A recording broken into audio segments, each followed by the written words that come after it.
You have declared war upon the Cybermen. This is not war. This is pest control.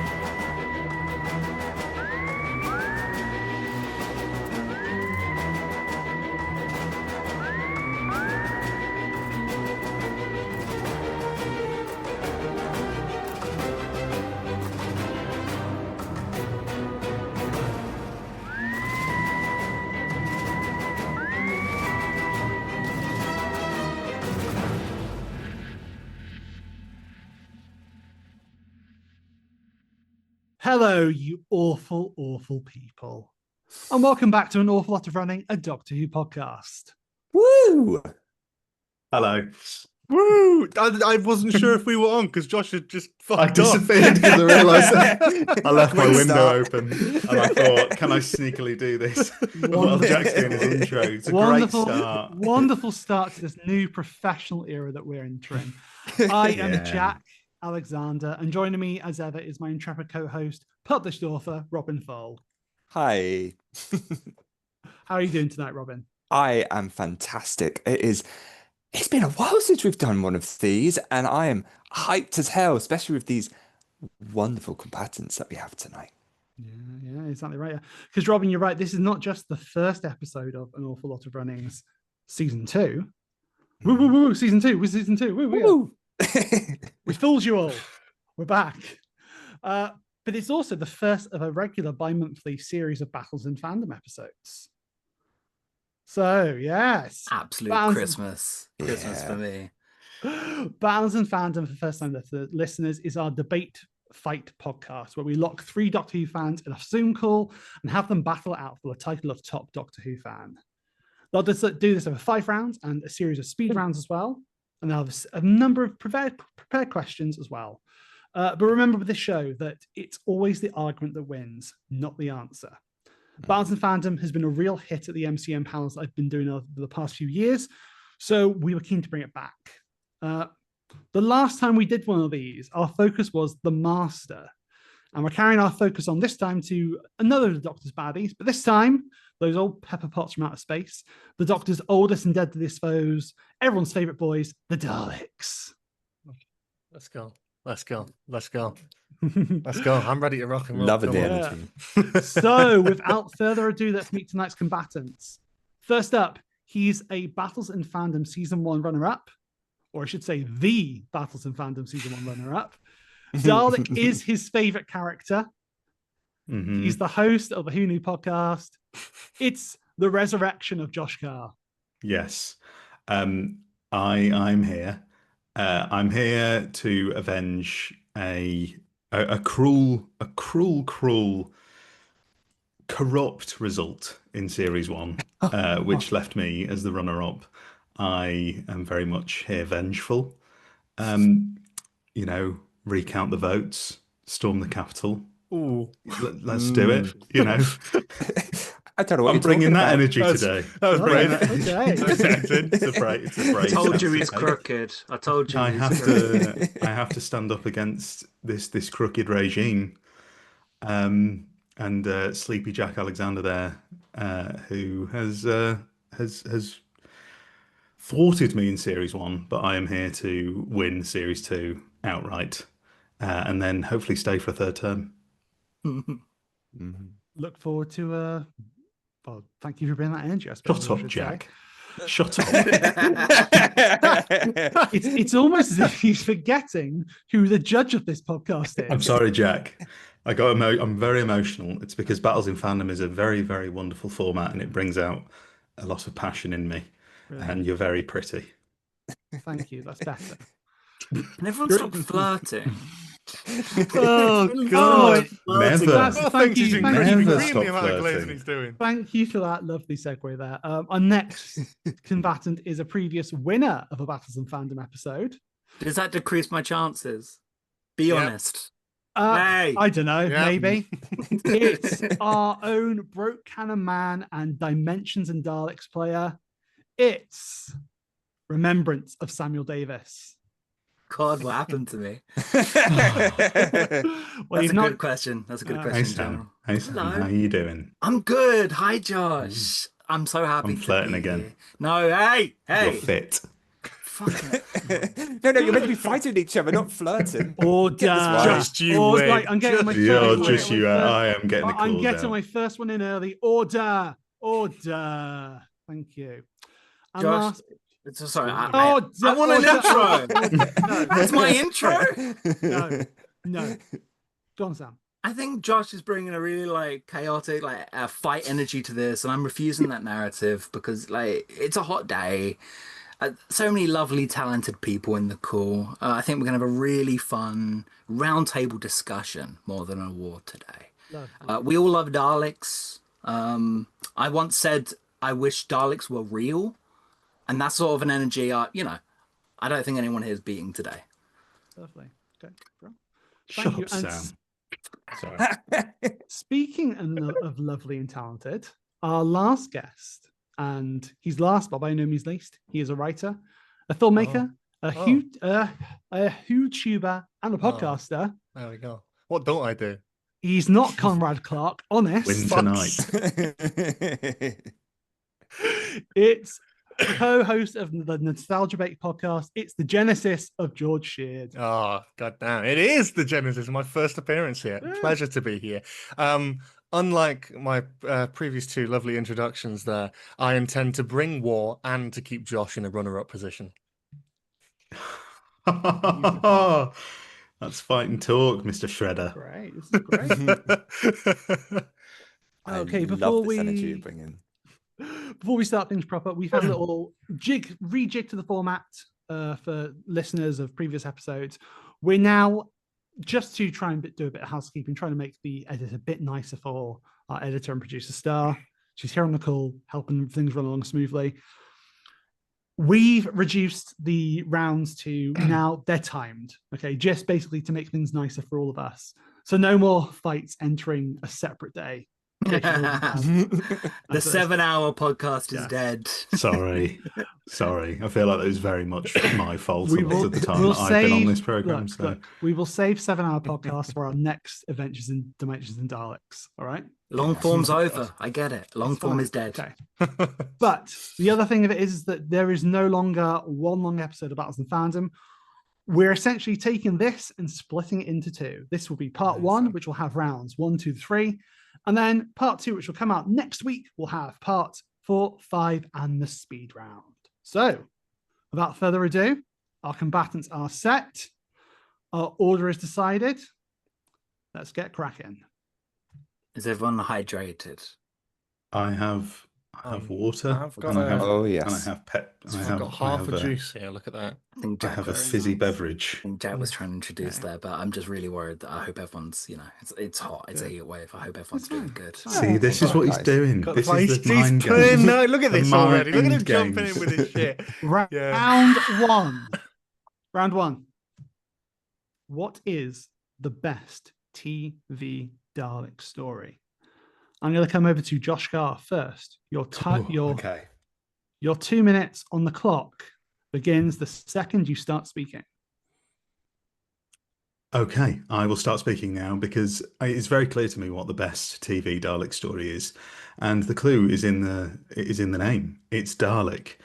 I think the key aspect of this is the context from before the episode, because the reputation of the Daleks had suffered for years.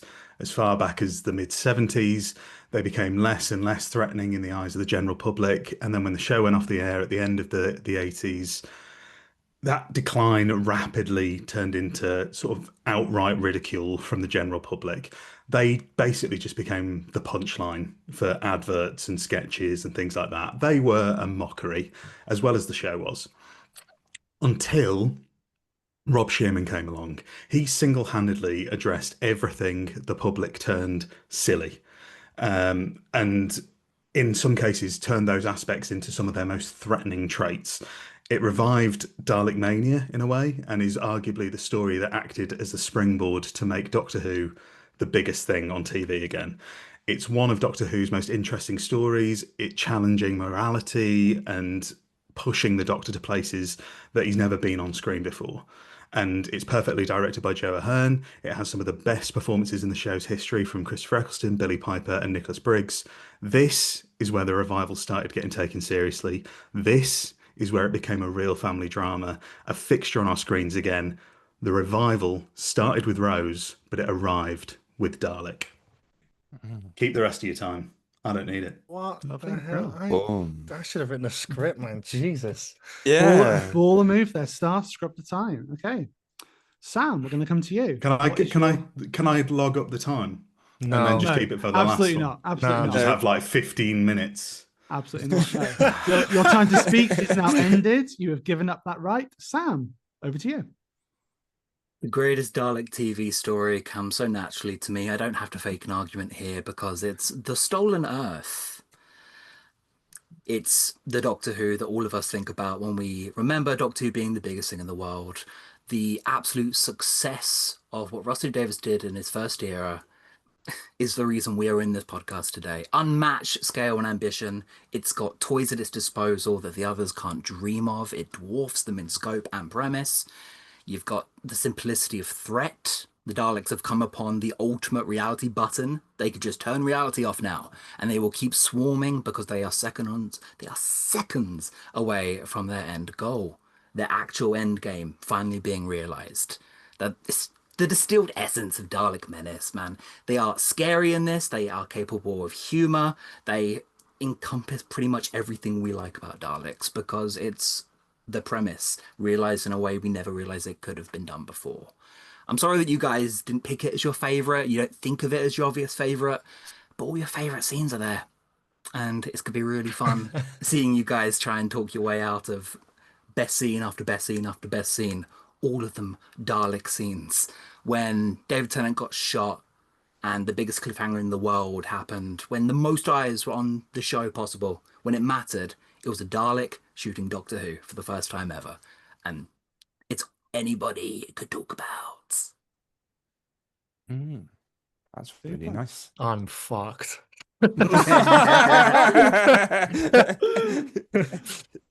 Love that enthusiasm, George. Oh yeah, I'm coming in with peak confidence.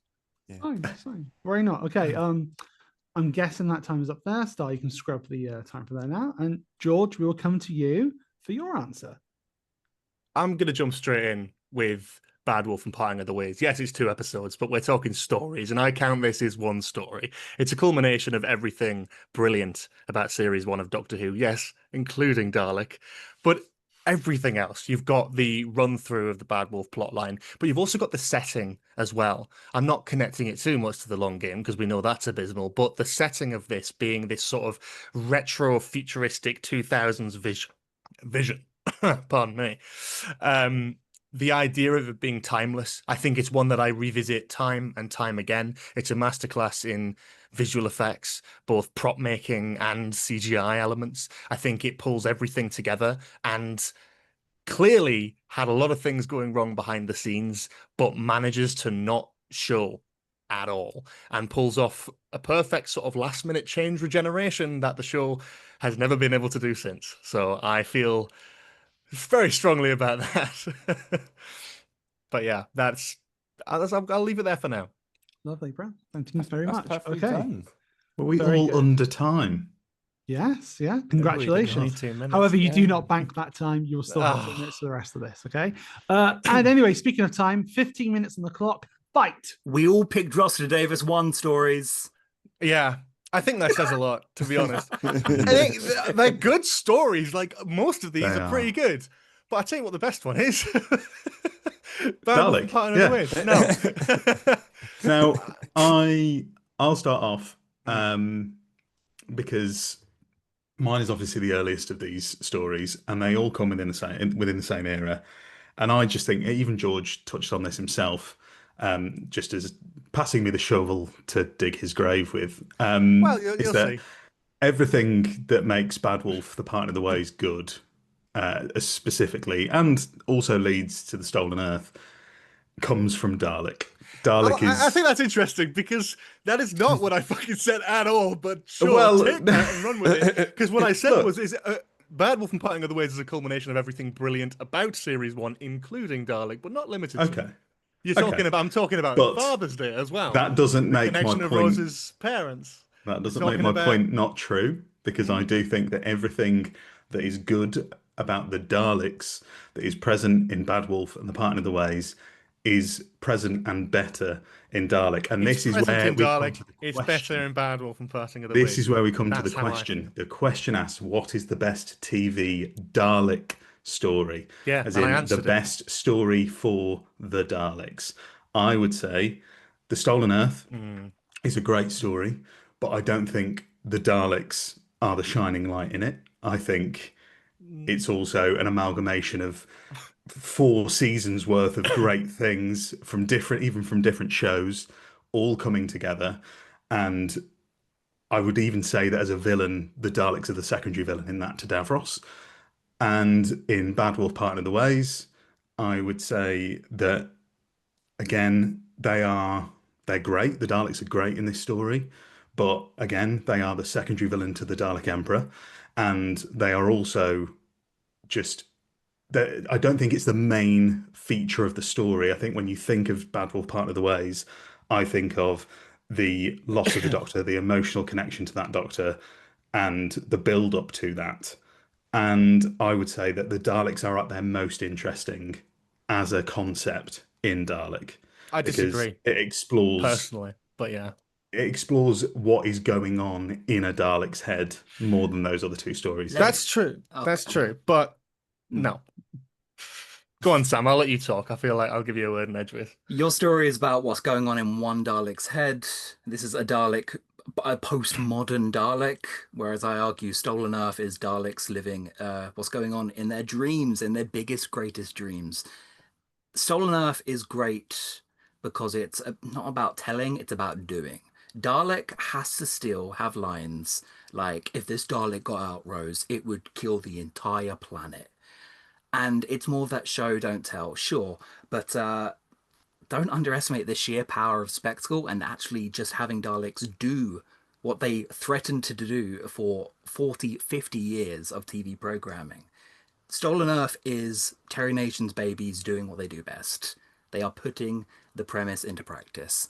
And talking about Terry Nation's babies, they're Davros's babies. I'm not going to have Davros undermine an argument here because he's literally family. I don't consider John Lumick to be a different villain to the Cybermen. They're all the family. We've got Dalek Khan, the Red Supreme, and Davros, and that is the best Dalek lineup any of these stories could dream of. I'm gonna jump in with this because I feel like I'm building up a lot of things to say. I like what you're saying, Sam. I do. I genuinely do because I think spectacle is key with this, and I think there is no greater spectacle in my eyes than Bad Wolf and Parting of the Ways, where Stolen Earth has Daleks blowing up stuff and taking over the world and killing nameless extras that we've only just met. Bad Wolf and Parting of the Ways has us build up for 45 minutes, introducing a lot of new characters that become friendly with the Doctor to then get violently and brutally killed in Parting of the Ways, showing the sheer impact and terror of the Daleks. I don't think I've ever been more scared of the Daleks than in Bad Wolf and Parting of the Ways.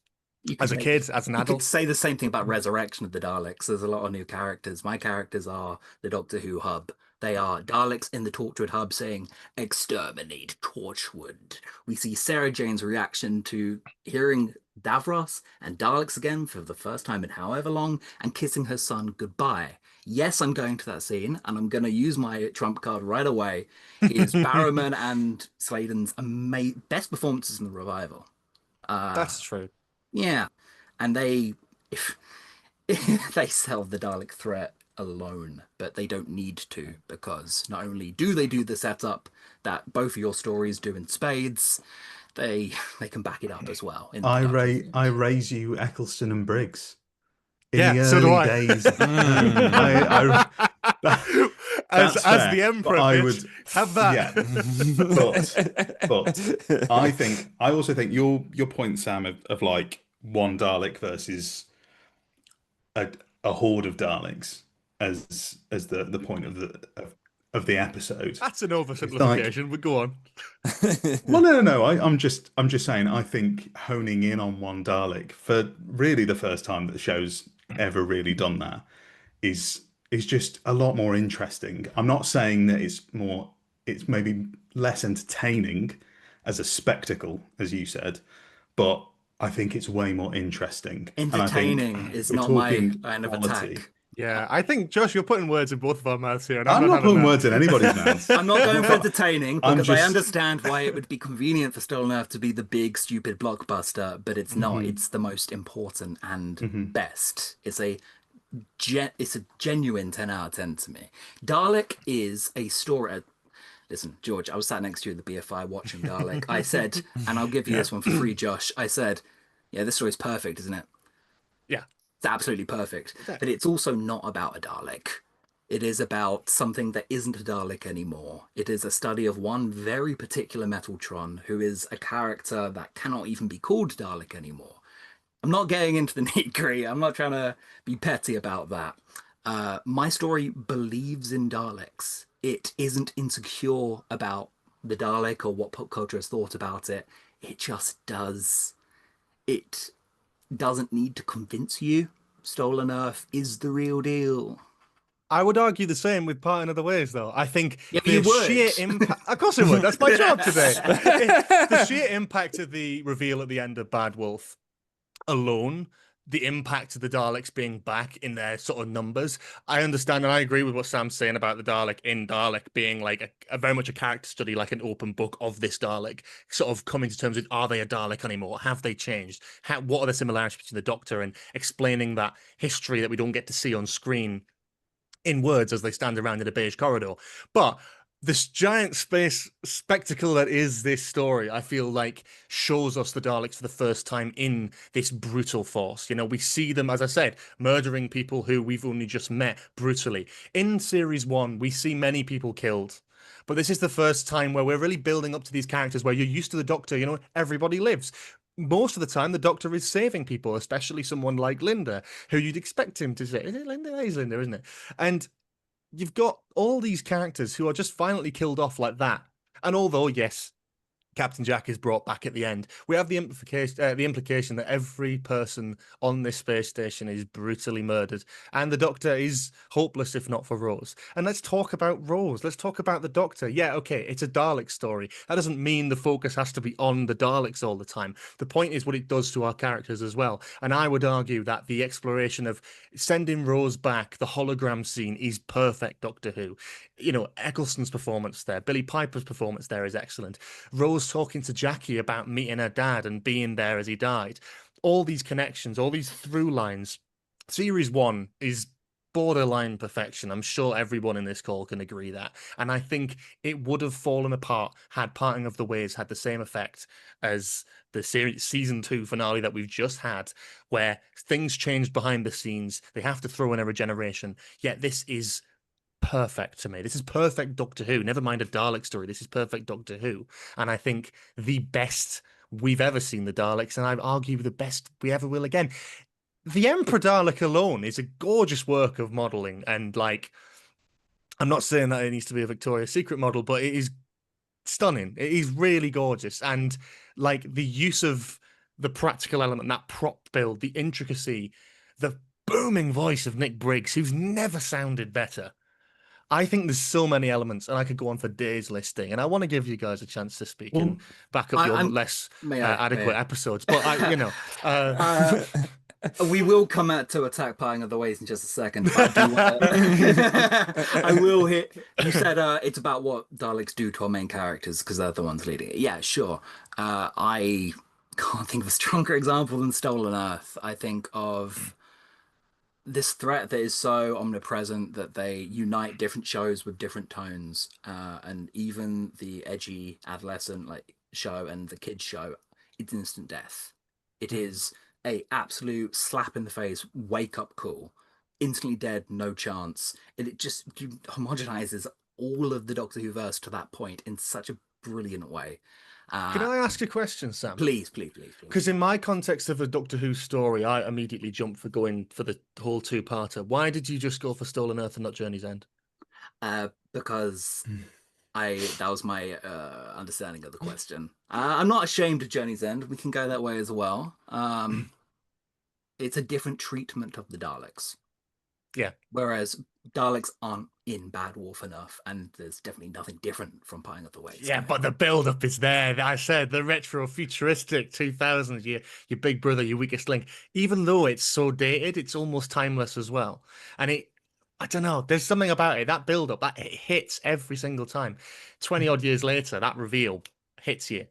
Can I just touch on something that you both mentioned then about how it affects the main characters? Oh, I'm coming back. No, I'm coming. I transition. feel like I'm getting ganged up on it, and I wanna just bring it back to Dalek for a moment, and just let's look at the Daleks as a concept. The Daleks represent fascism, and what I think Dalek does most interestingly is that, Sam, you said this Dalek is different, and that's very true, and this Dalek has changed.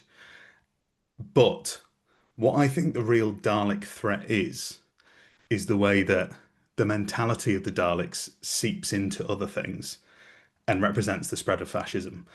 And it spreads into our main character, and it spreads into the Doctor, and it pushes the Doctor to limits that we've never seen before. And that is, in a way, really the true threat of the Daleks. It's a Dalek can shoot you, a Dalek can kill you. But I think what's scarier about a Dalek is what can a Dalek push you to do? And that's an amazing point. Yeah, an amazing. Are you hydrated, Josh? I've been drinking. I'm very hydrated. Drinking water.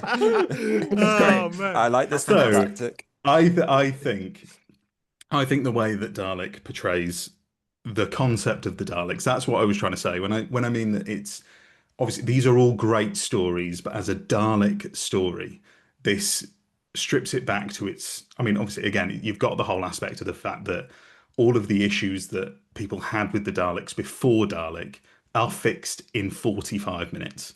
Like, I'm not going to come at your 2 episodes for being 2-parters, because your episodes have a lot more to deal with, and this is purely Dalek focused. But it within 45 minutes took the Daleks from being a joke to being a sensation amongst kids everywhere, but also one of the best depictions of the rise of fascism in science fiction that we've ever seen. I think the Daleks as a whole is a good example of that concept. I don't know if it's directly the best in Dalek as a one-off episode, in my opinion. I feel like you make a good point, and I like the lack of build-up in that sense that Bad Wolf Pine of the Ways has to do proves that Dalek does all of the work there. Because the Daleks only show up halfway through that story. They show up halfway through that story, you don't and need any introduction to them. You don't need anything. You don't need, because in 45 minutes, Rob Shearman, who I assume is in all 3 of our top 5 Doctor Who writers of all time, and Joe Ahern, who is probably in our top 5 Doctor Who directors of all time, is that the work that they do to sell the concept of the modern Daleks is impeccable. It's perfect. You said the words yourself. It's a perfect story. They've elevated a Dalek. They've elevated a Dalek with a character piece, absolutely. But those criticisms that it's fighting, those criticisms that it's fighting were always stupid criticisms.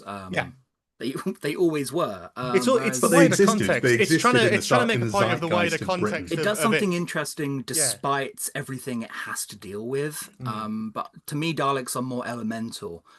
They are movie Nazis. They are sci-fi allegories for fascism. You can go in that direction if you want, but also look at them. They can be scary, but they're not complex villains ultimately.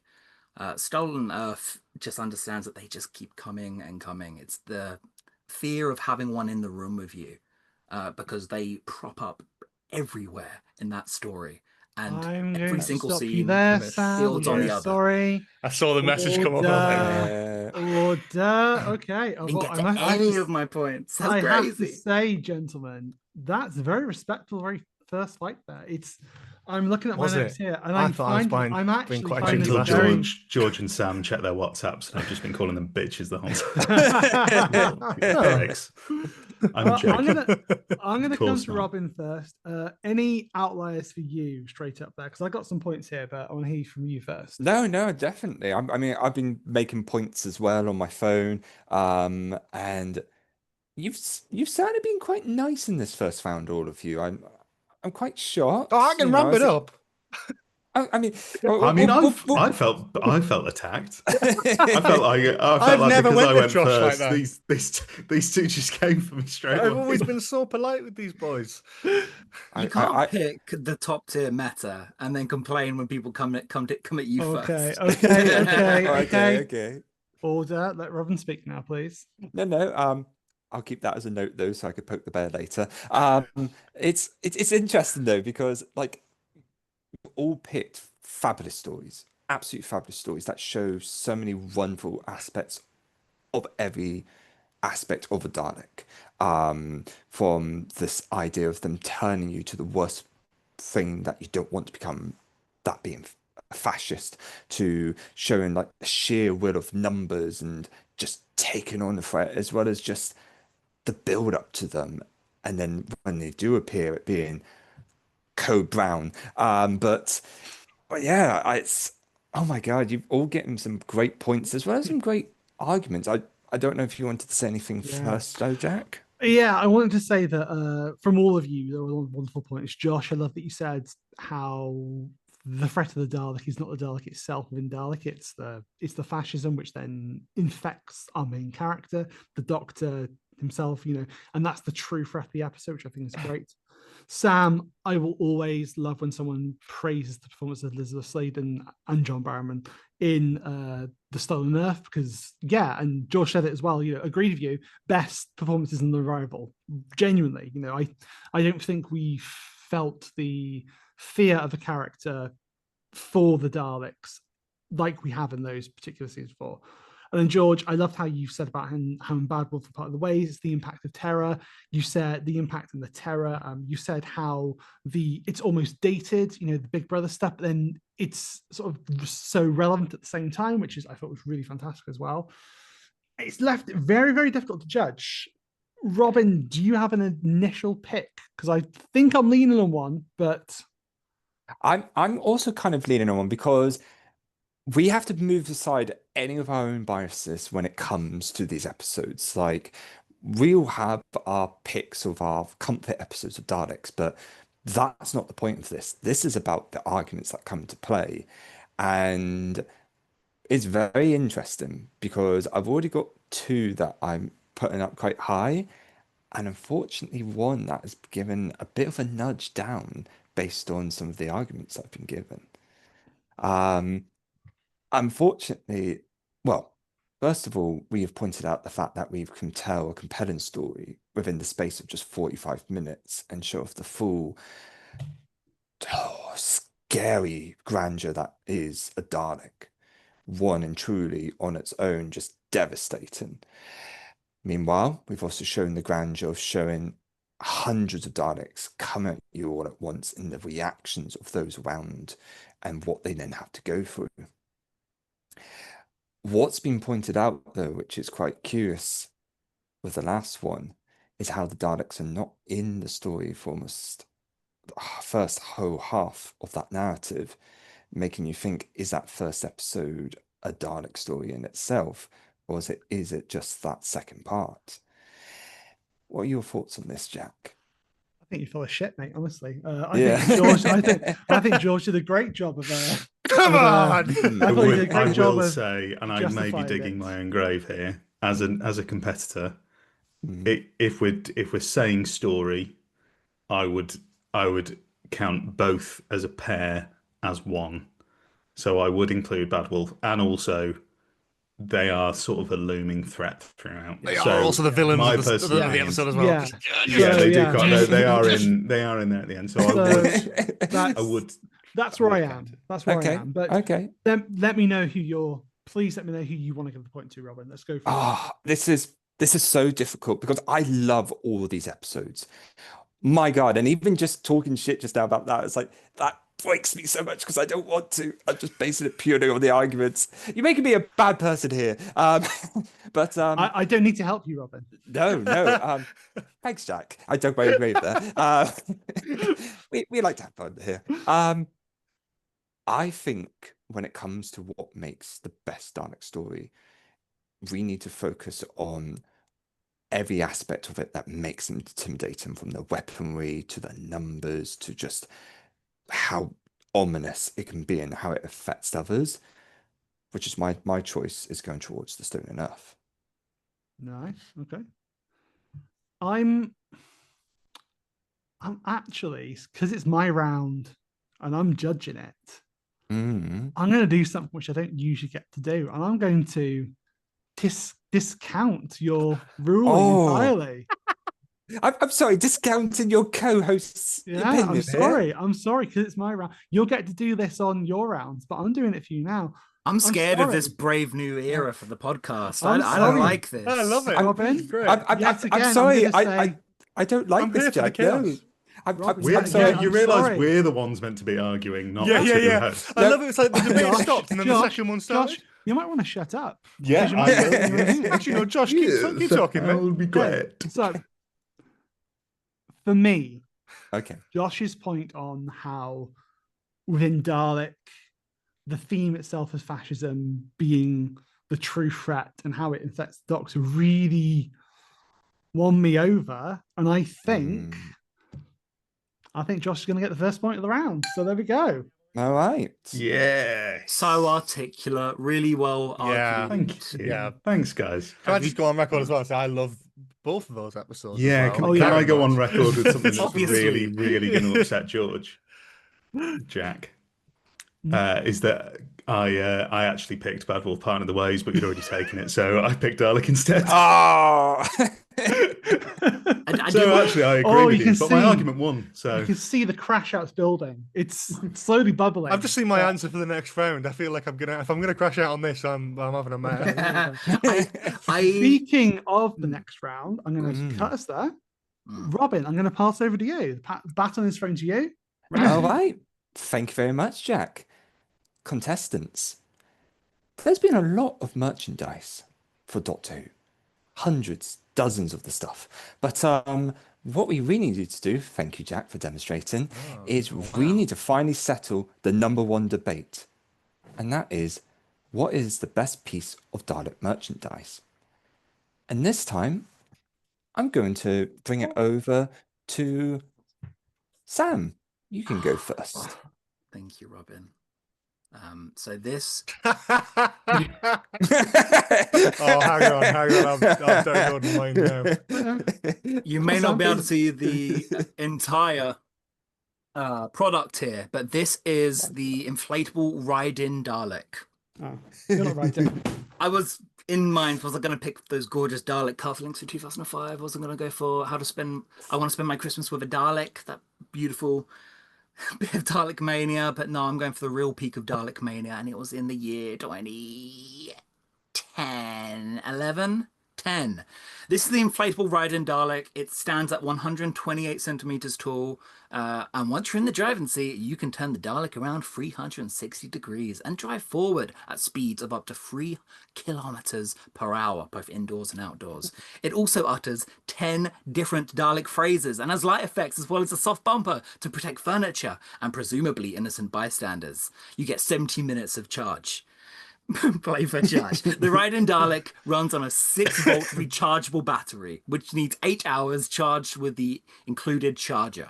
And get this, there's even a 24-hour UK service centre if you have problems with your Dalek. That's brilliant. Wow. That's such a good. Are you just reading the QVC listing or something? Or No, that's my argument, Jack. okay. Lovely. I didn't know you were a salesman, Thank but It's got wheels on the bottom, you roll it around, makes noises. You're a little kid inside of a Dalek for everybody who's listening at home. There's a big inflatable Dalek, you can sit inside it and roll around. Hell yeah. beautiful stuff. Cool. Thank you so much there, Sam. George, you're next. Okay, so a lot of people are going to. There's lots of Dalek merch out there. There's so many toys. There's so many wonderful inflatables, as clearly shown here on this call. But I'm going to go for one that I have some of the most nostalgia for. Like I have a lot of love for Daleks and Dalek merch, but one that I couldn't shake out of my memory. I couldn't ever attempt to shake out of my memory is the Dalek bubble bath from 2005. Now, you might be thinking, George, you're about to sort of crash out about bubble bath. Yes, I am. Not only is it more accurate than the character options figures at the fucking time, it actually swivels Jack's got one. His hand. It swivels. It swivels at the middle, like the character options ones don't, and it's filled with bubble bath. What's the best thing you love doing as a kid? You like sitting in the bath. You like playing with toys. What's the best toy you could play with in the bath? A Dalek. Coming I for rest us on my that case one. for now. I'm going for you on that one. That's that. That's wonderful. That's absolutely wonderful. Josh, do it, mate. Well, I am gonna take you away from corporate, soulless, capitalist sales pitches, because my choice isn't officially licensed. It doesn't come in flashy packaging, and it won't have nerds arguing about shades of bronze and eye stalk paint apps for weeks. No one's coming out to bat for the Eve of the Daleks. Nice, lovely poo brown colour Daleks, by the way. My choice is a bog standard bathroom plunger and a kitchen whisk. The original Dalek design is a work of art, and the silhouette is timeless and is probably the most instantly recognisable silhouette in the history of the show. More so than the TARDIS, more so than K9, anything else. It is the Dalek. And a sad fact of life is that while I assume most in this call were blessed with the opportunity to own Dalek figures, here we go. or to be inside of a Dalek like Sam, or Sorry? to play with Daleks naked like George, Yeah. and they owned Dalek figures and they had voice changes and pencil cases, that isn't a privilege afforded to everybody. Much like when doctors choose their costumes based on how easy it is for children to replicate in the playground, a quirk of that brilliant original design allows for the same.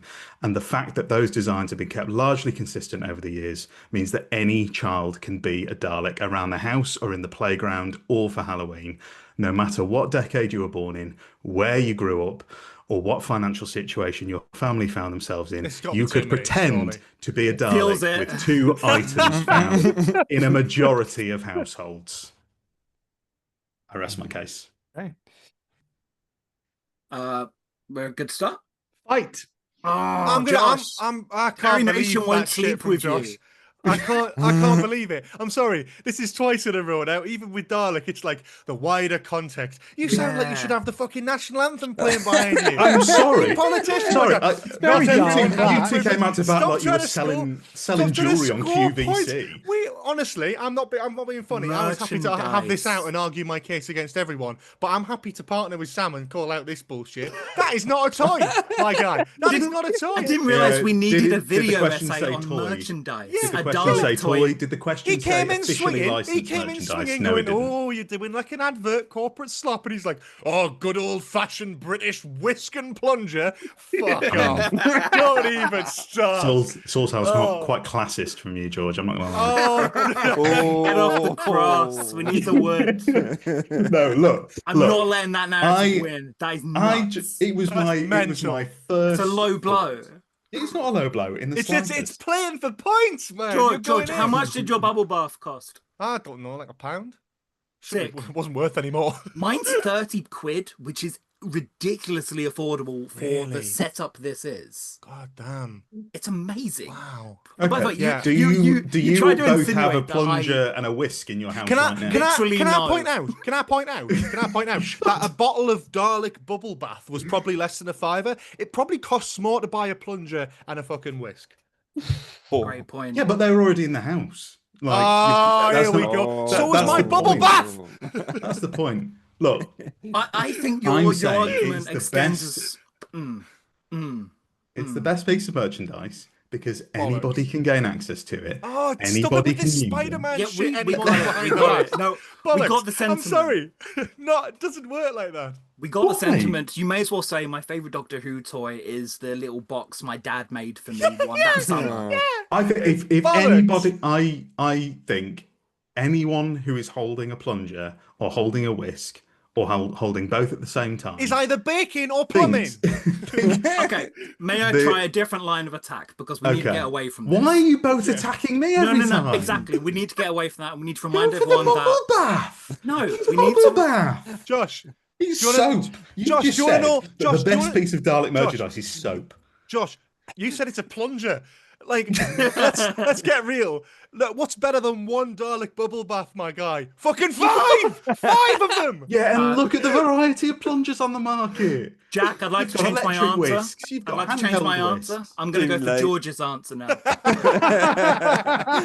See, this is because they don't even believe in their own arguments. When So I they're was so quick. They're so quick to switch. the gag, They're so quick to switch. not losing to a gag. All right, when I was in the It's bath not a playing gag, with I toys, mean it. when I was playing with toys as a kid in the bath, I didn't just have one Dalek and like. I guess I just like move it around and like rotate it. It did things. It interacted with other figures, and I understand you can make your own little Andy's Room Toy Story narrative out of it, but I don't think one clunky Dalek. It's beautiful for a soap dispenser. Don't get me wrong. It's more accurate than the character options figures were at the time. If we want to go on the Beautiful. fanboy level, I love them. I don't. No, I don't want that. I want to What, remind really? everyone. I want to remind everyone that mine has a unique and patented concept of an inflatable body attached to a high density plastic base. The Kids Play innovative design team. They came up with a strong, safe, and exciting toy which meets all of the essential safety standards. Can't say that. I with don't soap. know about Can't reading say the that terms with and conditions. I don't know if that's. I would also. Can I? A plunger, that's counter Also, an I need to see a argument? full photo of this because I've got a cropped version. What inflatable Dalek? I do remember this vaguely. I remember looking at it in Argos and thinking, I'm not ever getting in that. It's very funny that Josh insinuated that I piloted this thing around as if I had it. This is a young. Yeah, you did. You did it at the boy. BFI. You got around. This released in 2011. I'm sure I was not in this device. I could only wish that I could literally pilot Daleks around. As I may say, every kid has wanted to play Dalek and be a Dalek because this is the spiritual successor, many of people are saying. I'd to the- encourage people to to- Google this inflatable Dalek and look at the laughable size of this Dalek's head. Looks like a fucking pyramid, man. It's like Carmen's tomb. It goes in like that. It's crazy. It doesn't even look like a Dalek, man. I think it's a spiritual successor to the old Seaside Edwin Hall Daleks. You used to be able to get in a little Dalek and rotate around whilst it played the Doctor Who theme song. And that's not merchandise, but that was an experience that was key to the But could that British pop if Seaside you just town. put a little needle like that, or just some sharp, slightly sharp object? No, Would that pop? no. Because this ride-in was durable, structurally safe, tear-proof. Wow. Tear-proof, was it? Tear-resistant and easy to inflate and assemble. It's become quite clear that Sam didn't write down an argument in his reading off of the Amazon description of the item. So not what I true. would also like to throw in the mix is longevity of the item. Now, George, I would say that you have an upper hand here, although Are you half going of to your start item. complaining about the longevity of a plunger? Because my uni days will tell you something different. No, well, it depends how you use it. But I would say that the item itself, the bubble bath, it can be used and it is gone. And then it can't be used again. And then it may be a handy container or it fill it can with be another used bubble as bath, some couldn't sort you? of a toy. Jack, Jack, you're a parent. Perhaps you can talk to this. What age group is the plunger is suitable for, Josh? All Is it- ages. All ages. Do you know what's A dangerous plunger about? is I would suitable say- for all ages. Not been I'll say- tested by the toy board. Sorry, is that Josh saying that kids should plunge toilets? That's weird.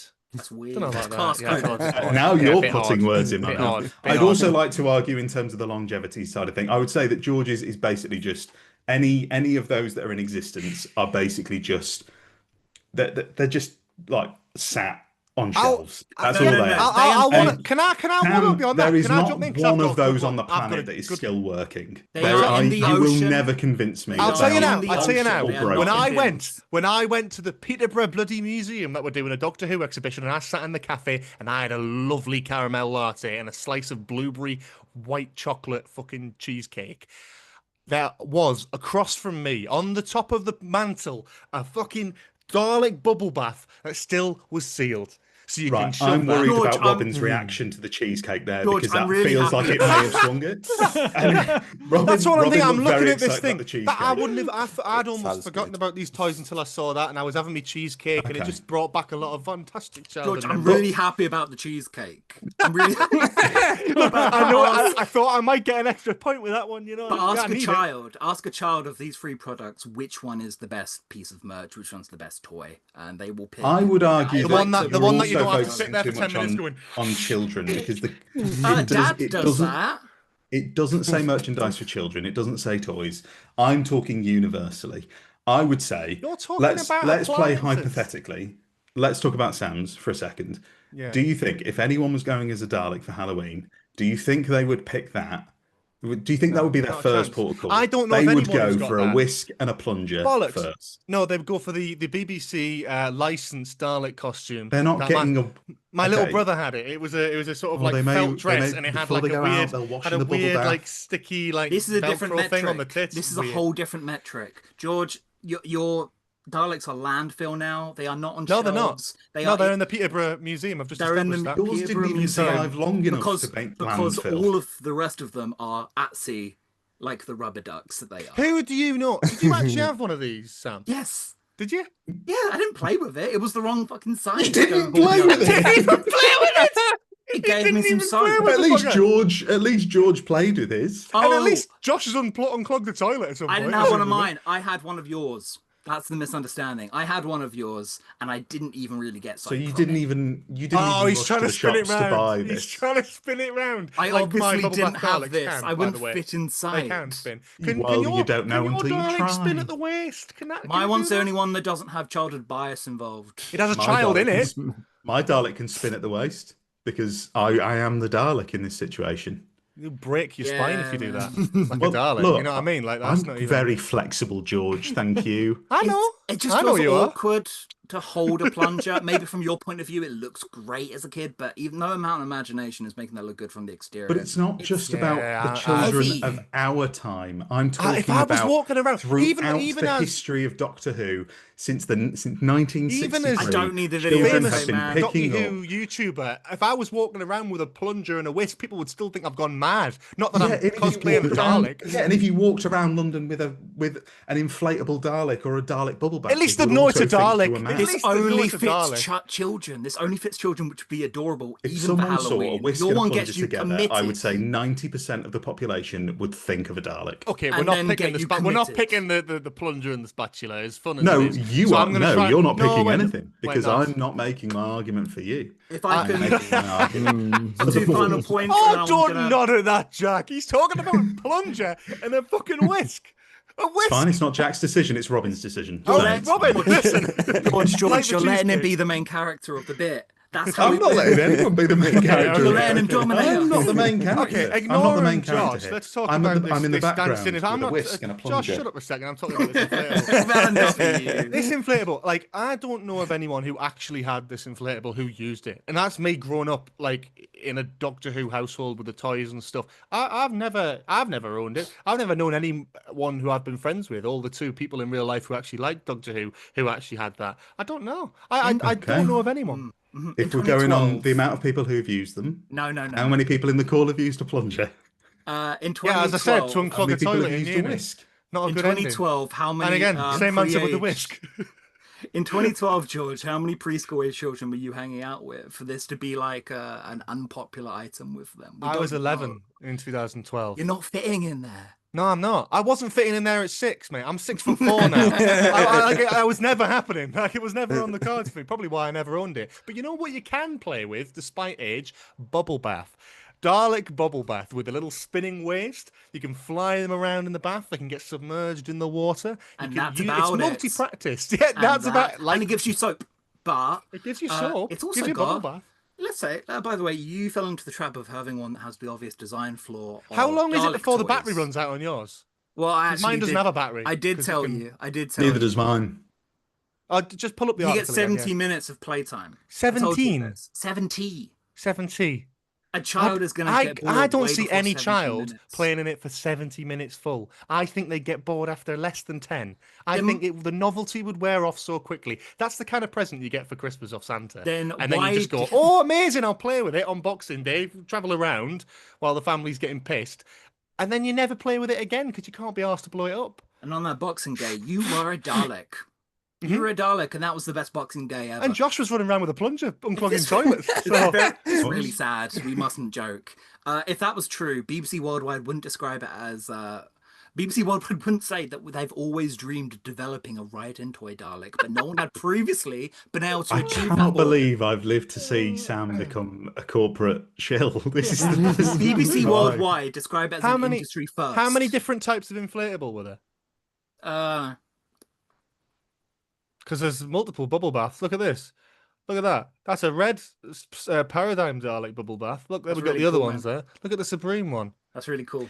Could every Doctor Who fan in the history of the show have gained access to both of those items? Sorry? Could every Doctor Who fan in the history of the show have gained access to those two items? But are we arguing what the best Dalek toy is, or are we arguing what the best piece most of Dalek accessible merchandise. Dalek toy? Are we Well, I'd say that's a very Stop important trying to play part. the political ground, man. It's I'm not playing any political ground. There's Me no and my political father ground worked here. a I'm just saying 38-day shift and I used Robin, to play Robin, around with a I plunger can- and my a whisk. father was a tool maker. Yeah, he made plungers and he worked a lot with plungers and whisks. This argument no, has I- no substance at all. It is all It's all- sentiments. It's all fun and there is a games until lot you of whisk a substance in my toilet block and original then argument. plunge a cake. George, your one falls into the obvious trap of being a Dalek toy with the obvious design flaw, which is breakable parts. The ice Doesn't really door break. It and kind the of goes. arms. It's more durable than In I'm sure what- an well, inflatable. yours is inflatable. How can you say that yours doesn't have breakable parts? This I would makes argue. it I mean, one I know one Jack sharp can't give an object. opinion, but the fact that he keeps picking it up to play with it this many years later, I think tells you everything you need to know. It's still a fun toy to play with. I can't It's tell still a you fun one to to have. Jack has anymore absolutely about the picked up a stability plunger of my recently. Yeah, but that you And a can't whisk. ride in that one. That's not the same thing. That's a different inflatable. We're not doing that. We're talking about the riding ones with the engines and whatever shite that he's doing. I It's need sort of to industrial repeat. revolution of Dalek inflatables. The Dalek body is made from a mixture of ballistic nylon / Stop laminate. reading the Amazon, No, Sam! because you're not paying attention. Clearly, I've had to repeat 3 times how durable. There is this not one of those on the map. I think we should look at the reviews. Ballistic nylon, laminated rubberized polyvinyl, which is soft and tactile to the touch, makes the ride-in very durable, structurally safe, tear-resistant, easy to inflate and assemble. What are you guys not getting here? Amazon inflatable Dalek. Hang on. Reviews. It was an industry first. This exploded in my child's face. Never buy again. Doesn't say that. It Doesn't say does. that. Now, It does. It a does. plunger has never done that to a child before. Sorry, I've just got the Amazon review of a plunger up here. Got shit all over my child's face. Oh, Dalek. no. Dalek And the soap. time is up. I thought it was Right. Dalek toys. Order, We've ended with Wow. shit on a child's face. Order. I want to say first of all, I love you all very much, Thanks. but I'm going to be very ruthless as a judge, and I'm afraid that I'm going to have to disqualify one of you for that round. For if you look at the definition of what merchandise is online, it does state that it's a branded product used to promote a film, pop group, etc. I loved what you were saying, Josh. It kills me to do this, but I'm being ruthless and cutting you from this one. If I can find a Doctor Who branded plunger and a Doctor Who branded whisk, am I back in? If you can I do think that, that's fair. if Yeah. you can Good do luck. that in the next, I think That's that's fair. hang on. That's 3 designed minutes. to be a toy. It's No, No, I the don't merch. think it has no, to be the designed to be a toy. question. Go The for it question then. was Go for it. merchandise, Go not for it. toy. So if you can find one, I'll allow it. yeah. All right. I think Meanwhile- good luck. I just want to say Well- one of my notes was Josh's plunger is not only the one full of shit. So Hang on. Wait, I have. Hmm? Oh dear, what's he doing? Oh no. oh, Oh god. What is this? But there's a plunger. That doesn't count. It Okay. wasn't sold as plunger. He's ripped it off a character options toy. yeah. Okay. Do you have I've been put that back on. It's getting worse. I- What- It's would- shrinking. I think it says everything that Josh, instead of getting the 3 minutes to try and find a branded Doctor Who whisk and plunger, he's Yeah. decided to start pulling his figures I've- apart. I've- He's I not think taking tells it everything. seriously. He's not I've taking it got to seriously. completely agree with Robin's sentiments here. I'm sorry, Josh. A whisk Look, and a plunger. It would have been And not fantastic if Dalek you'd have merch. told me get- this. I understand the bit he's going for, Sanctimonious. but no. No. We're not I allowing that. hated what he was Sorry. going for. No. It's a lovely one I'm you not bring going it to lie up. to you. I underestimated the amount of vitriol this would bring. I thought you'd all go. If I'm honest, I thought you'd all go. "Oh, It's quite a nice sentiment. I did not expect to be No, attacked you were for this. trying to stand there and. It's I was quite- not. The sentiment I was was being nice. entirely Yeah. sincere. Grandstanding. We're here to Yeah. debate. Hang We're on, not going to actually, because the item you said at the beginning, it is not the. No, it do you is know not what? Stop. what stop, we are stop, arguing Josh, for. It Josh, is I've the not had dinner. argument. Order. You've had your time. You've had your time. Can I say one thing, Robin, before we come back to you for it? For George's notes, I just written cheesecake, and then I went cheesecake, and I went, It was good. and I It was a went, good cheesecake. I went cheesecake, and then I went garlic bread, and I went garlic bread, garlic bread. So I think Jack's no. hungry here. I hope that wins you Oh. the argument. So I don't know if you Look at that. have your choice right here, that Jack. cheesecake. Already. Look at that cheesecake. Oh, Okay, though. oh, Oh, stop, George. stop, I stop have my distracting me with choice. cheesecake. I have my choice. Okay. Yeah. Right. I think for the options left, both are fantastic choices, both being something that someone could play inside and assemble, and the other being something that they can readily play in the bathtub and display. Based on the arguments that have been given to me and based on the descriptions of things, my vote actually goes towards George, with a variety of options available, the swivel option of the Daleks, and the replayability of them outside of the 70 minutes charge time. Mm-hmm. I actually, for to make things in no way interesting. Oh, I completely agree. My point was going to get to George as well. In terms of not only just the availability, but the whimsy of it, the childlike wonder of, you get a bubble bath for Christmas for your birthday, and then that's, He's kind of biased that he's so got it biased. on him. It's so I know. biased. But I It's didn't know also- he had it. Mate, I didn't know he had it. I've got a fucking inflatable Dalek right here. But Robin's the Have you got- deciding have you got- vote, so have you it's got a fine. picture and a isn't it, whisk? I suppose. Yeah. But I will also say that the bubble bath is something that can be used by all ages, and it doesn't separate older audiences from being able to try and squeeze inside of the inflatable one, but not being able to. use that. I hold no value towards those people. Okay, super. Well, okay. With that round, we have a point for Josh so far on the board. We have a point for George. I'm going to come to round I will say three. that is a damning indictment on character options right there. Those were And the three picks. Yeah. That's kind of funny, actually. Yeah. I'm I really love- sorry I love about that- how. Oh, I sorry. do love that you brought up the shit brown coloured Daleks from the Yes. Oh. Yes. Well, I Very had Plunger topical. on the mind, and Mhm. They I'm look really Very nice. mad. I'm sorry for getting so heightened during that one. If the plan wasn't to do this, I don't. want to be like- It's a debate. We're fine. I would have. But I it's okay. genuinely did not expect that to be so insanely aggressive against Yeah, me, and it I was. would have I prepared think more it is. counter I arguments. think it's. Two for I you. think I'm it's. gonna stop you all there. Sorry, because I'm gonna stop you for time. I'm gonna move straight on That's a good to round three. Okay, so round three very simply is, what is the most creative use of the Daleks in a story? This time we're gonna come to George first. So your 2 minutes starts as soon as you start talking. This is going to be a controversial one, but I'm prepared to try and die on this hill to the best of my efforts. I think if we're talking about the most creative use of Daleks in a story, I'm going to go for resolution. I'm going for the idea of a symbiotic Dalek, a Dalek out of its shell, being used the most creatively that it's ever been done. A lot of the times it's Daleks are they're elevating or they're doing whatever, they're spinning around, they're opening up, but like a Dalek like creature like jumping onto a person and using them as the machine has always been something that I've loved about that episode.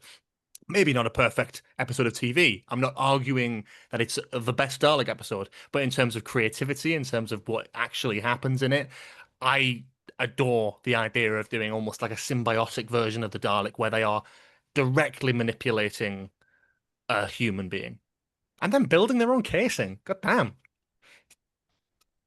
Lovely, very nice, bro. Right. Okay, over to you, Josh. Okay. Very interestingly, I have not chosen a Dalek story for this. Oh, here we go. I have chosen a star. Don't worry, it's a story that features one singular Dalek yet again. I think the most creative use of the Daleks is in The Waters of Mars. Because whilst, like I said, it isn't a Dalek story, It features one of the most interesting Dalek moments. And I mean, aside from the fact that it's a great example of how the beautiful interconnectivity and the shared universe in RTD2 can lead to fantastic storytelling. It's the fact that it's a silent scene of a Dalek sparing a human girl's life, the life of Adelaide Brooke. It's a beautiful analogy for human exploration and the good that's within us, because from this moment she decides to travel to the stars, sparking generations of future Brooks that change the fabric of reality around them with their actions. But the best thing is that it's not for revenge against the race that presumably killed her parents. It's out of pure curiosity and wonder from making a momentary connection with life from another world. And from the Daleks' point of view, we don't know whether it was showing mercy or that it didn't want to get involved in such a complicated space-time event that could damage their plans, or if it knew that sparing her would lead to greater victories or opportunities for the Daleks in the future. But what's important is in a moment of terror, Adelaide assumed the best. She turned the most vile thing in the universe into a rebellious, wondrous spark, which changed the future for the better. And what is more Doctor Who than that? Lovely. Very, very strong Yeah, opening that's argument very there. good. Yes. Sam, over to you. Josh, good to see you hydrating. Really important that we all stay, moist in these hot times. Okay, we're hydrated, Sam. Speak.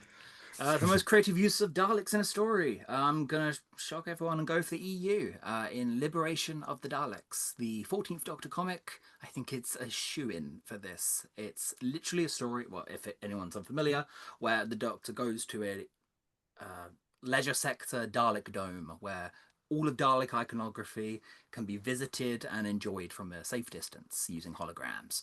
It's the iconography of the Daleks growing legs and walking off. On paper, I think it's pretty unbeatable. It also is the really unique part of it, apart from the Alan Barnes magic, is the flip of the power dynamic. For once, Daleks aren't the ones in control. They're not hateful killers. They are the victims. They are the oppressed in this, and in any other circumstance, the Doctor would be helping the oppressed overthrow their oppressors. But Daleks are more creative, and they do some absolute insane feats in this story, from making themselves concrete and real out of sheer data and thought to constructing a new moon. They gain control over their surroundings, only the way Daleks do. And oh my god, it results in some of the best moments I've seen from Daleks in a decade. It's Alan Barnes doing his usual comic magic, which means it's the most creative thing Doctor Who has probably got. Big bro. And fight. Yeah, I think it's hard to kind of jump on the comic thing because I haven't read it and I haven't seen it. I've always thought it looked really cool and I've always kind of wanted to delve into it, but I haven't. I think the problem with this debate is that we're all going for different definitions of the word creative. Josh is going for something like interesting and like from a character perspective in the story. Sam, it's like the on paper definition of creative, doing something completely different and batshit with this. For me, I'm thinking like the actual art of film, not to be wanky about it, but the actual idea of making this story is like they could have done the first story back. They've had a whole series without any returning aspects of the show, and they bring the Daleks back. They could very easily have just done one Dalek and kind of riffed off of Dalek in that sort of way where it's just got its shell and it's all there. But the idea of doing the Daleks so differently to how they've ever been done, not in the famous Pepper Pot shell, but doing it where it is a darker interpretation, I would feel. It's almost like a Torchwood story where it is a symbiotic creature that could, in theory, snap this human in two with its raw strength, but it's using it to manipulate this person as if they are the Pepper Pot shell of a Dalek, getting them to build a new one. Props to the designs of people like it, people don't. I'm personally a fan, but strictly from a perspective of having the Dalek creature outside of the shell, it happens so rarely, and most of the time we see it, it's either dead or eating some American man in a pinstripe suit or some other shit. But this is one where we really see it out of its shell, completely out of its shell, where it doesn't have its shell nearby. Like a Thin completely Ice. different. No, like Cold War. Just like Cold War. Yeah. Like Cold War? Cold War. Oh, Look at what Ice Warriors. Yeah, Yeah, but the that's plot. it's not a Dalek story, though, but is it's it, the my same guy? plot, so it doesn't sound that Not really the same creative. plot, though, is it? I don't know if it's the same I plot. would argue that that the monster possessing is creature possession of normal humans is something you see every other episode in Doctor Who. And I think Daleks being the ones to perpetrate it in particular, maybe that's unique for Daleks. Is it unique for Doctor Who? Not especially. Is it unique in general? Definitely not. It's a Dalek romp, and we kind of all begrudgingly like that about Resolution, but a romp is an unflattering term, and that's how we. But something that I made very clear in my thing is I'm not trying to sing the praises of Resolution as a story. I don't particularly think I would live on that hill. I would certainly not die on it. Yeah. But what I'm claiming is that it's a creative way of using the Daleks. For the first time they've been seen in a little while. I think by that point in time, we had a little bit of fatigue. There was that whole thing about, oh, they have to use the Daleks every year because of the copyright agreement or whatever. But bringing the Daleks back in this sort of way, without the bronze shell for the first time in God knows how long, and doing something completely unique, I think with the Daleks, I think it is a strong point. If we're focusing directly on that, you can make connotations. I could say Cold War, in theory, follows the same sort of plot threads as Dalek, but that would be controversial. So I'm not going to die on that hill either, but you can make connections and go, oh, that's similar to that, that's similar to that. We've got 60 years of the show's history to look at. There are similarities. But I think as a creative way of using the Daleks. A lot of them. See, I feel like I came at this from a very different angle. I mean, both of yours, I feel like this is the nice round. Because George, I'm a big lover of Resolution. I do think it's a creative use of the Daleks. I do like it. Sam, I feel like I'm a little bit less. I'm less of a fan of Liberation of the Daleks from you than you. I enjoyed it when I read it, but it was a little bit forgettable for me. Would you deny its sci-fi concepts? It's hard for me to say because, as I said, it's a little bit forgettable, so I can't really remember much about it. But I just thought, what? I think it's a bigger example of a creative use of the Daleks to make the Daleks that interesting in a story that doesn't revolve around the Daleks. And I think there's so many times in Doctor Who history, like I can point to Flux, we can point to other episodes like Power of the Doctor. I didn't mean to rag on the 13th Doctor era here, but it's just they're the two examples that come to mind. Yes, where they're set dressing. They're there for the iconography. They're there to be there.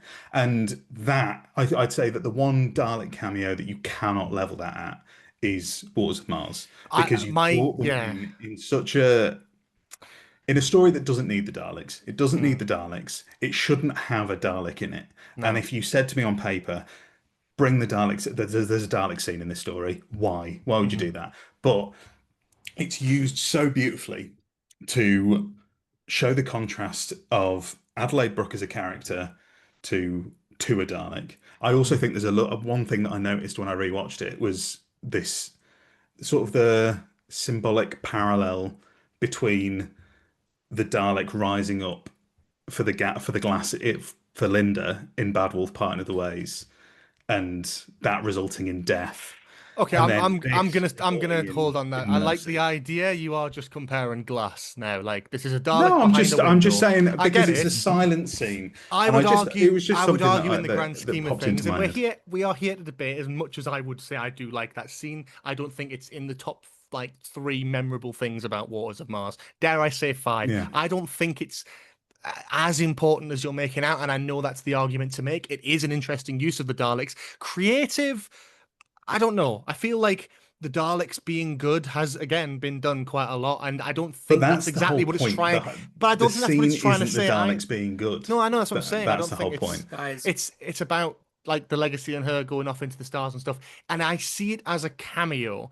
I wouldn't define a cameo as a creative use of the Daleks, in my opinion. But I'd say that you can't. You can. A cameo can be a creative use. I don't think you can discredit it just on being a short cameo because it's a very, I think in this case, very I would important personally, part of the story. But that's okay. I also think it looks like hot shit, the CGI, but that's again up to personal interpretation.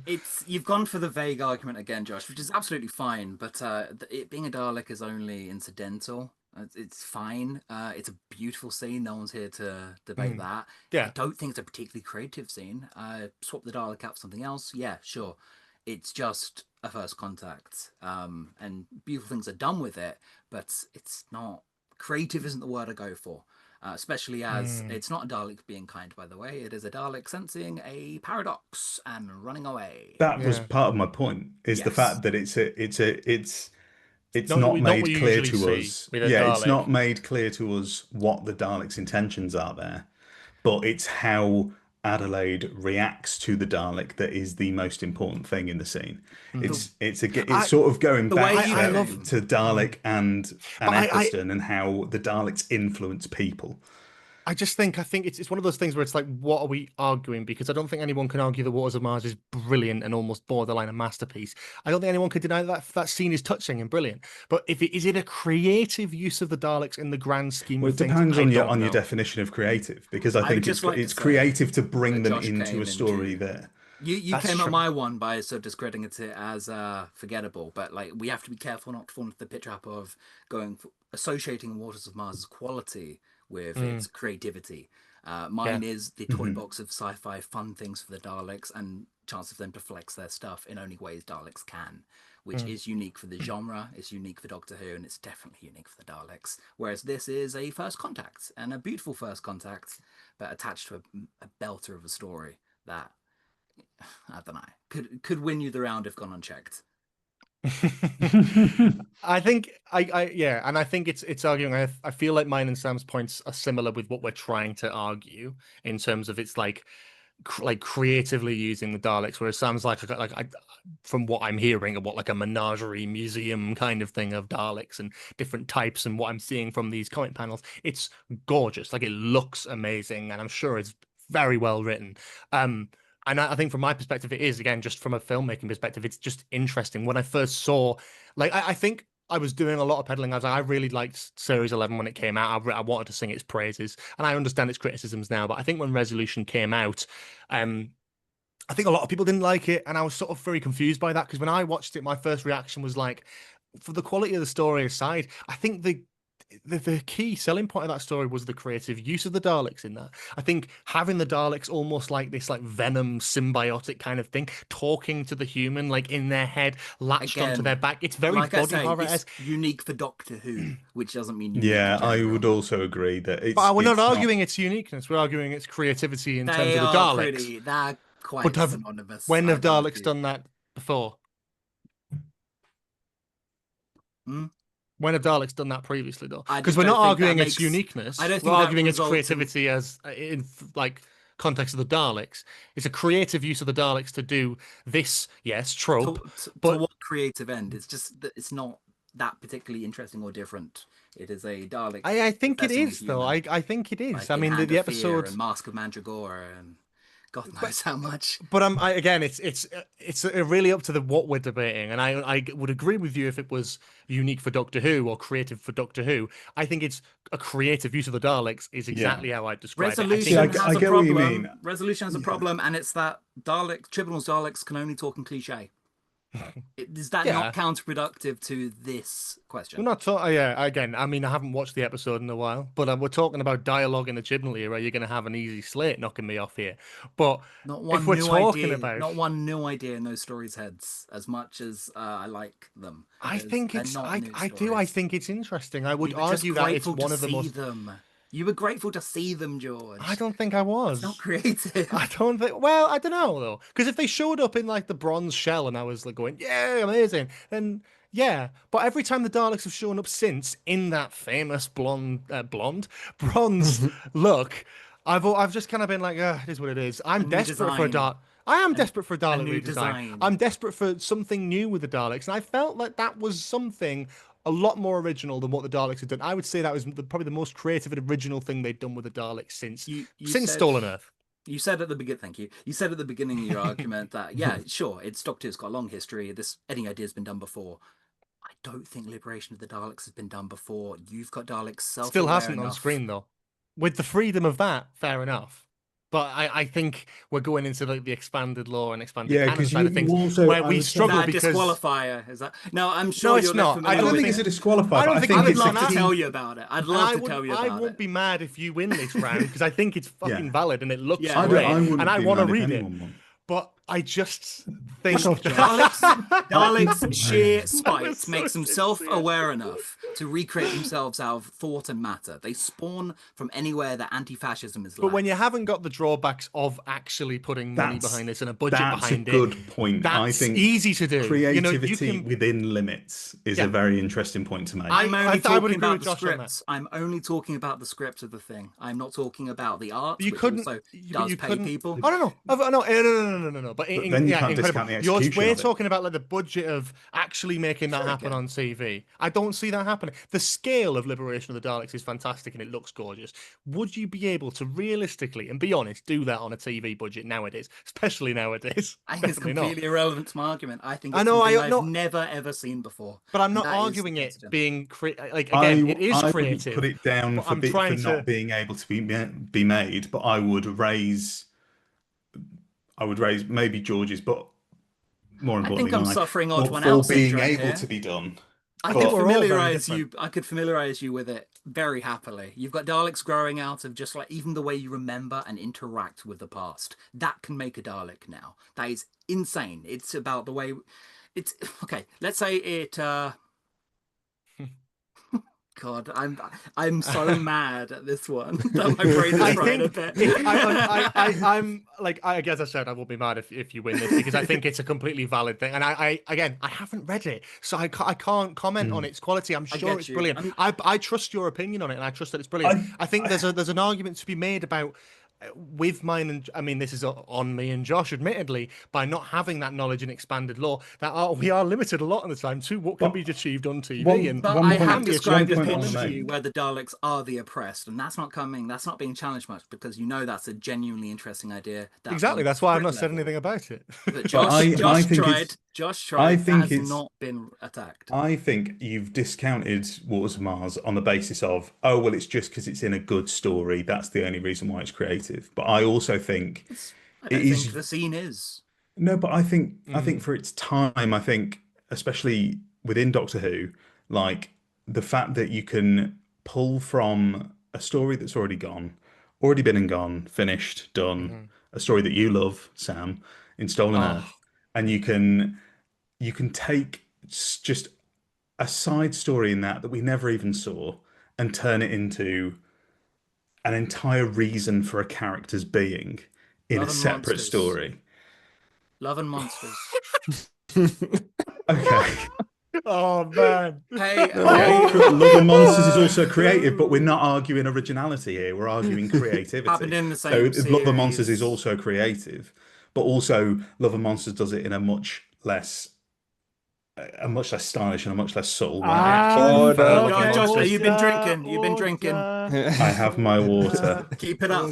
Okay. This could go anyway, honestly. Right. This is it's a catchphrase when we do this show, but this is tough. This is really, really tough. This was really round because I felt for every point you sang in your own praises, you were able to take down each other's arguments in a very, very good way. So it's left me with a very difficult decision here. I am going to come to Robin first of all, just because I'm passing the buck for a second. Please, Robin, tell me. No, I like this is really difficult, and I love every one of these choices and how uniquely different they each are, just how varied they are.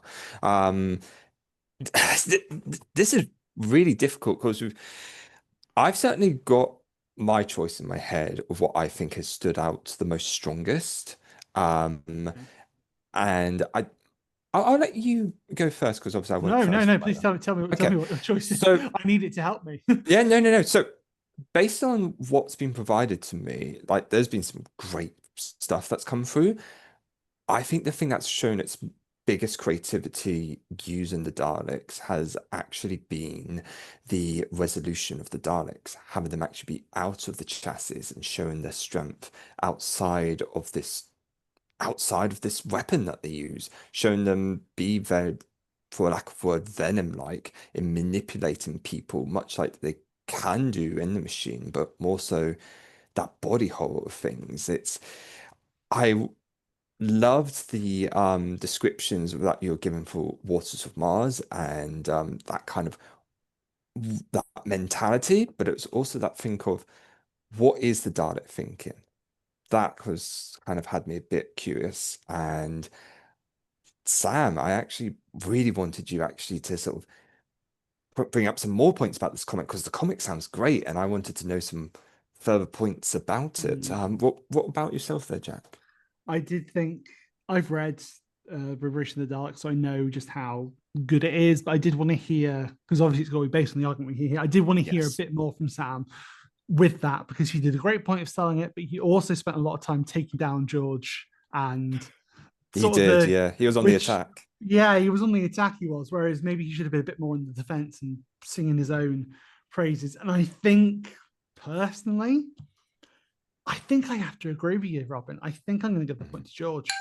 Yeah. Let's go. Yeah. I can't believe that, but thank you, guys. That's all right. Thank you. As I said, I feel like the points. I really want to read Liberation of the Daleks. Could have gone. I think that's fair. Anyway. I think I'm happy tough. to lose to either of those. Yeah. So that's not fine. What That's I doubting. will say is, with that being the cliffhanger to this part one, George, no matter what happens, you're going through the speed round because you got 2 points. Oh, okay. I'm So scared now. the next 2 rounds will be deciding who joins you, and those 2 rounds and the speed round will be in part 2 of this episode. So I've been Jack. He's been Robin. This has been an awful lot of Running Presents Battles and Fandom. We'll catch you later. Ta-ra for now.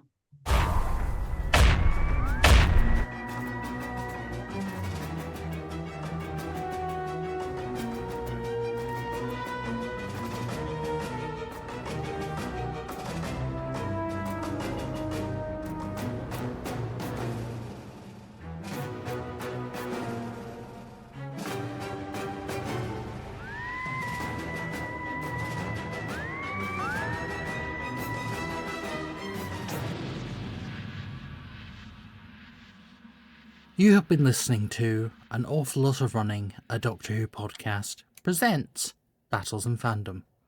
Your hosts were Jack Alexander and Robin FOALE. Your guests were George Sheard, Samuel Davis, and Josh CARR. Title sequence by CRAIB-LEETE. Edited by CRAIB-LEETE. Podcast theme tune by George C. Music. Music featured in this episode by Jed T.E. Rhodes. With thanks to the Black Archive for some of the images that appeared during this podcast. Produced by Jack Alexander, Robin FOALE, and CRAIB-LEETE. And of course, don't forget to click below to subscribe to the An Awful Lot of Running YouTube channel. Or Spotify. Or wherever it is you're listening to. I don't know. Thanks for listening, you awful people.